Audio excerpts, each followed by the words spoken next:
Science assessments. With the waivers, there were no science assessments given this year.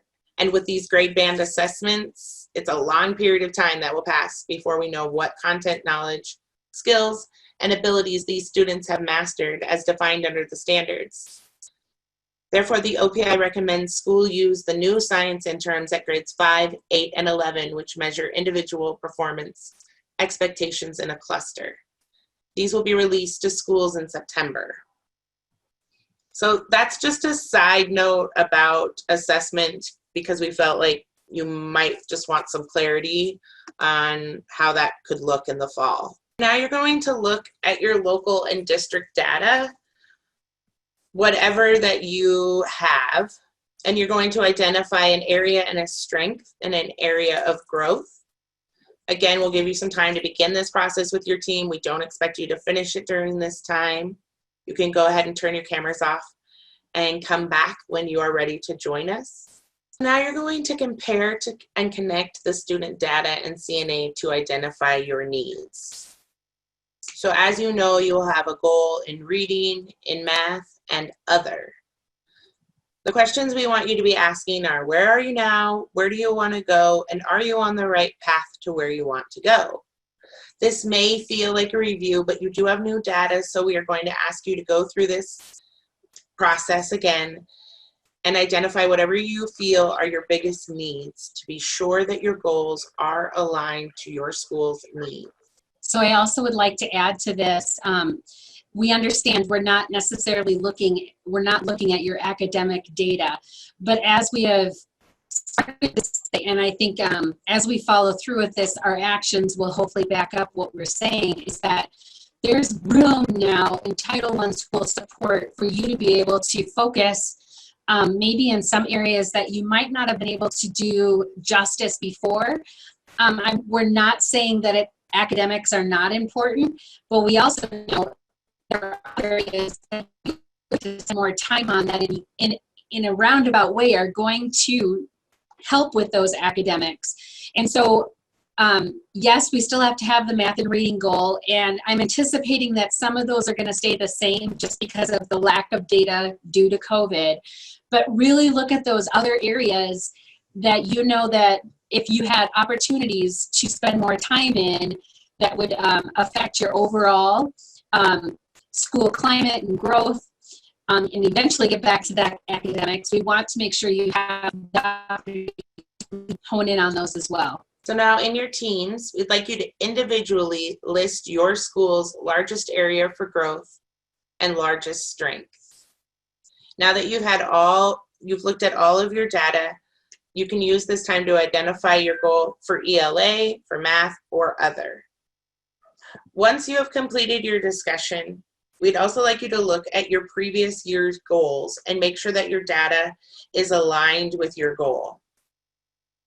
Your other goal is very important, as Carrie was saying, and it could help to tie your academic goals together. Another area that we haven't really talked a lot about, and maybe Donnie can talk about this, is the fact that we have a specialist on board that is specific to helping school boards. They are coached specifically for them, and Donnie can explain to you a little bit about what this person can do for your school board. I know we're still working out all the kinks, but we also wanted to make sure that you understood that that was also something that was available to you. Yeah, I can share a little bit. So we have a new unit within OPI called the Tribal Relations and Resiliency Unit. So a lot of my work will be kind of centered around ESSA and more tribal consultation. And I visited with most of you about this, but within our SIG work over the years, we've had a school board specialist available, and we're expanding that service out because it does help school districts when they get someone who can come in and provide training or whatever they need on understanding policy and school board policy, because the whole idea is we all work together for the benefit of the youth. So his name is Todd Hansen, and he's pretty much going to be available to many of you out there, and we're still working on logistics, but just want to share that out. So thanks, Carrie, for letting me have some time. Absolutely. We also have another question in the box that I think some people would actually may benefit from is, what does the null mean? The null means that no data came in. So one thing we know for the spring data, all schools did not, we did not do the operational components. We just did everything else. When we take it again, we'll take the whole thing. But we wanted to have that data shared with you because I think whatever you took in the spring was important. And then if on the triangulation data from the OPI to the instructional consultant, if it says null, then we didn't get that. And I apologize for that, but that's where we're at. Tina had a couple questions that maybe everybody might be interested in the answer.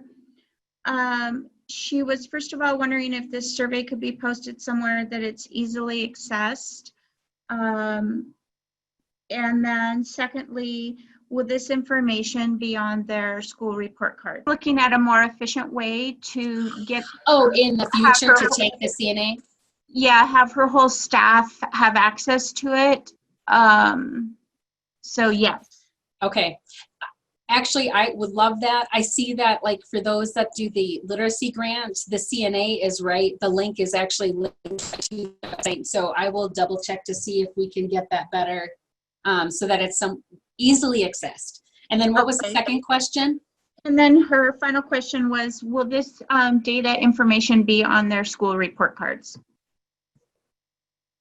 I don't believe so. I don't think the CNA stuff is specifically just for schools. Okay. And Carrie, yes, the CNA results right Thank now you. are not scheduled to be on the report cards. So it's just for continuous improvement cycle.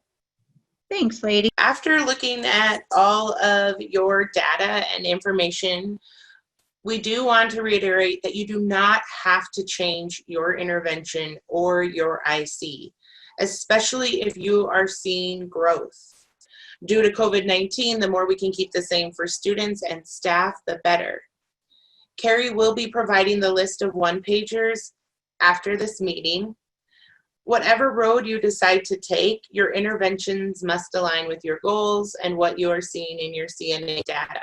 If your school chooses to have an IC again and continue down the path that you've started to do, if you could just shoot me an email to let me know, that'd be great. Remember, it's up to the schools to contact those ICs firm to get that ball rolling. And so, like Amy said, we will be sending that vetted list out.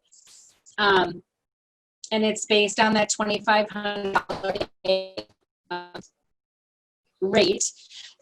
But again, everything should align. The stars should align, right? So your goals, your data, everything. And we then will come back and talk and say, okay, how can we support you then? I hope that makes sense. And if it doesn't, please let me know. So the next slide is just about questions you might have. Does anybody have any questions so far that we haven't answered? And if as you're working through this with your teams, you come up with questions, please feel free to email us. And let us know, and we will do everything we can to get back to you as soon as we can. So then the next 3 slides are really just for you and your team to consider on your own as you build your goals and action plans. We don't expect you to answer these questions, but these are great questions to ponder when you're writing your goals and action steps. And these are based off of John Hattie's work on effect sizes. Are you offering each learner equitable access and opportunity for all learning intentions and success criteria? If your answer is no, what steps do you need to take to begin this process? The next question. Have you maintained high expectations for all students, regardless of where their learning began? If your answer is no, what steps can you take to begin this process? And the last question, are there organizational or institutional barriers that are hindering the growth of some? If your answer is yes, what steps do you need to take to break these barriers down? Again, these are just questions for you to think about as you're writing those goals. So what's next? You will receive a one-pager of instructional consultant information by email. Then on July 29th, we'll have a 2-hour review of the Continuous Improvement Plan, or the CSIP, and you will have time to make adjustments. At that time, I'm hoping that we'll have more information about the additional RFP to address those other needs outside of math and reading. And hopefully we'll have that information for you then. And then August 5th, we have a 1-hour new e-grant questions in the Title I school support on budget alignment, evidence-based interventions defined by ESSA, and talking more about the external partners or instructional consultants.